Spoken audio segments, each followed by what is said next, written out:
جناب رسول اللہ صلی اللہ علیہ وسلم مدینہ منورہ کے اندر ہجرت فرمائی نا، مدینہ کی بستی کے اندر داخل ہوئے تو اس وقت لوگ سمجھ رہے تھے، جو بھی لوگ سب سے اول آتا نا پہلے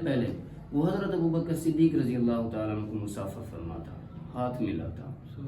اس کے بعد جناب رسول اللہ صلی اللہ علیہ وسلم کو ہاتھ ملاتے۔ حضرت ابوبکر صدیق رضی اللہ تعالیٰ عنہ نے جب دیکھا کہ ہر آنے والا شخص، ہر آنے والا فرد سب سے اول مجھے مسافر فرماتا ہے،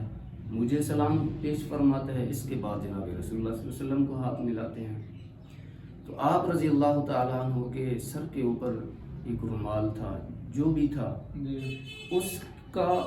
سایہ آپ علیہ السلام کے اوپر کیا۔ اس کا مطلب یہ تھا کہ لوگ سمجھ لیں کہ یہ غلام ہے اور یہ اس کے آقا ہیں، یہ ایک نوکر ہے،